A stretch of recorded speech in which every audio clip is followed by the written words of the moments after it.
Fear is not something unique to our generation. Fear has been a part of human history for as long as we've been around.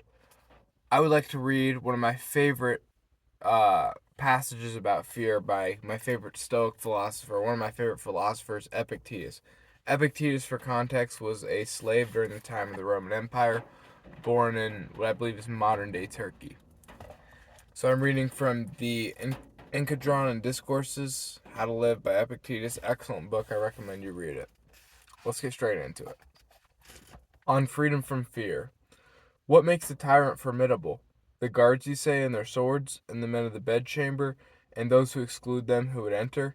Why then, if you bring a boy to the tyrant when he's with his guards, is he not afraid? Or is it because the child does not understand these things? If then any man does understand what guards are, and that they have swords, and comes to the tyrant for this very purpose, because he wishes to die on account of some circumstance, and seeks to die easily by the hand of another, is he afraid of the guards? No, for he wishes for the thing which makes the guards formidable.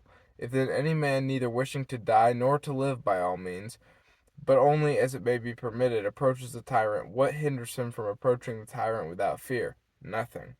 If then a man has the same opinion about his property as the man who I have instanced has about his body, and also about his children and his wife, and in a word, is so affected by some madness or despair that he cares not whether he possesses them or not, but like children who are playing with shells about the play, but do not trouble themselves about the shells, so he too has set no value on the materials, but values the pleasure that he has with them and the occupation. What tyrant is then formidable to him, or what guards, or what swords?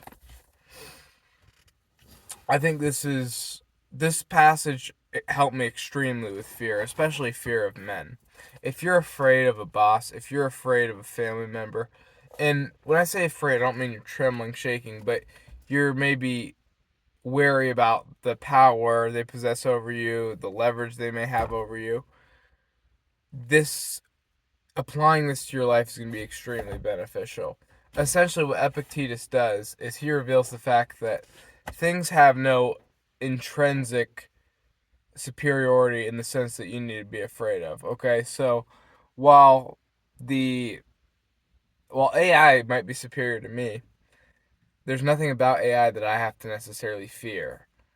While Michael Jordan might be superior to me at basketball, there's nothing about that makes me have to be afraid of him.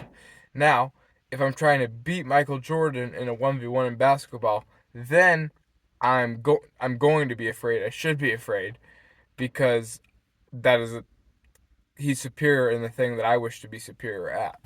So what Epictetus does is he reduces things to their intrinsic value, what they are without any societal pressures, standards, wishes. Like he takes away the potential power or leverage they might have over you, which would induce fear.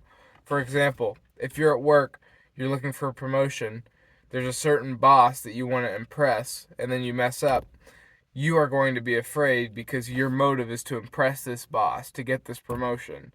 And thus, you're giving him the power over you. Thus, you are afraid of him. Not because he, as he exists, induces fear, but your motive, your goal, the end to which you are striving, combats with his existence. So, therefore, that induces fear. What Epictetus is saying is accept things as they are. Do not fear the tyrant. The boy who goes to the tyrant, the little child who doesn't understand the power he has and the fact that he could have one of his soldiers kill him instantly, he has no fear of the tyrant because he has no goal, he has no knowledge.